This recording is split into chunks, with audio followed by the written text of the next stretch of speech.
Hey everyone, welcome back to the YouTube channel of Connecting Minds. In this video, we will discuss about the tax implications of cryptocurrency transactions in India.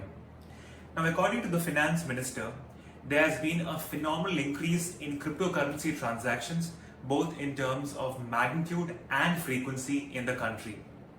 To draw out some figures, just within a span of 1 year, from June 2020 to July 2021, India's cryptocurrency transactions grew at a rate of 641%.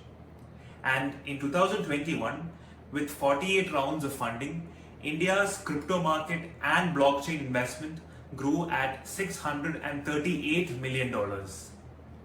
All this has made it imperative for the Indian government to impose a new tax regime, and therefore the proposals relating to cryptocurrency in Budget 2022 has become the Provisions of Finance Act 2022.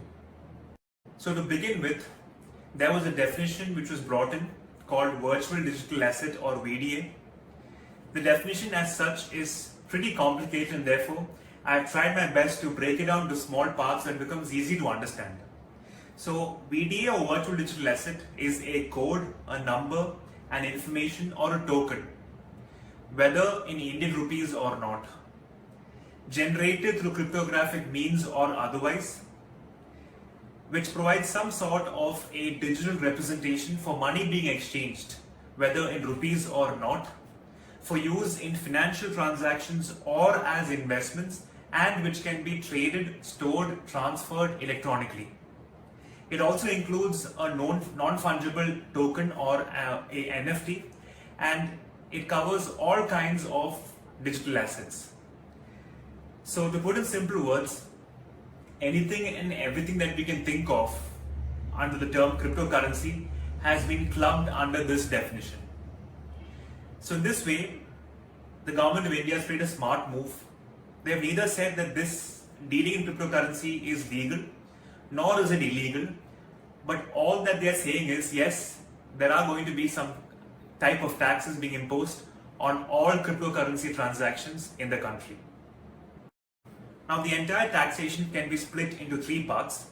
In the first part, what the government says is that if your total income includes income from transfer of VDA, then the aggregate tax that you'll end up paying is equal to 30% of the income from transfer of VDA plus the normal tax payable by you if your total income had been reduced by the income from transfer of VDA. In other words, if you are a person and you have income from salary, income from business, and income from virtual digital asset or VDA, then you'll end up paying taxes which is equal to 30% on the income from transfer of VDA plus the normal tax on your house property income plus your income from business. Mind you, from this income from transfer of VDA, no deductions are allowed, no exemptions are allowed. You also cannot set off any loss against this income, and even if you incur a loss from the transfer of VDA, you cannot carry forward this loss to any future years as well. This provision is applicable from 1st April 2022, and as I speak, this flat rate of 30% is very much applicable.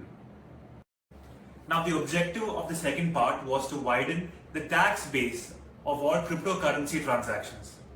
A new section was inserted to provide for deduction of tax or TDS on all payments being made for the transfer of VDAs to resident sellers at the rate of 1%.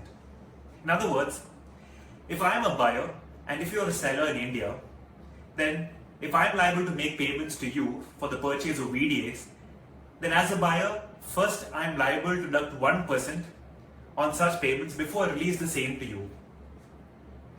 Now, the normal threshold for these kind of transactions is 10,000 rupees. However, TDS will not be applicable if A, I am a specified person, and B, if the aggregate consideration in a financial year does not exceed 50,000 rupees.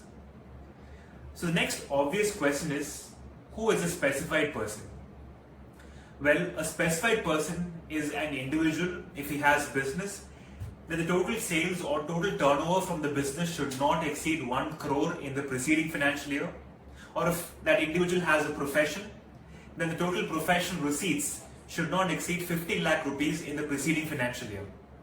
So if I am a specified person and if the aggregate consideration for these transactions do not cross 50,000 rupees in a financial year, then no TDS will be applicable. Well, this provision is not effective as we speak. In fact, we have some more time. The TDS provision will only be applicable from 1st July 2022. The third part basically deals with gifting of VDAs or cryptocurrencies. The term property in the Income Tax Act has been amended to include VDAs. Now, what is the implication of this? Tomorrow, if I am gifting you a VDA and the aggregate fair market value of the VDA exceeds 50,000 rupees, then the entire fair market value, whether it is 51,000 rupees or 52 or 1 lakh or 1 crore, the entire fair market value of the VDA will be taxed in your hands as a recipient. Well, this is not applicable when the transaction is between relatives or if I am gifting you on the occasion of your marriage. Otherwise, yes, the entire value will be taxed in your hands as a recipient. Well, you would have heard a lot of people talk about how to save crypto tax in India and about the decentralized autonomous organization, etc., etc.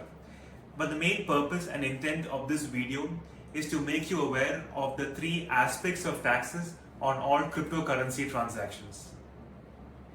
Well, I hope I was able to make things clear through this particular video. If you like the video, do show your support to me by hitting the like button.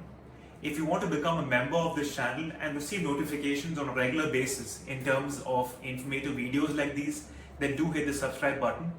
Also push the bell icon if you want to receive notifications on a real-time basis. Thank you. I'll see you guys in the next video. Take care and have a great day.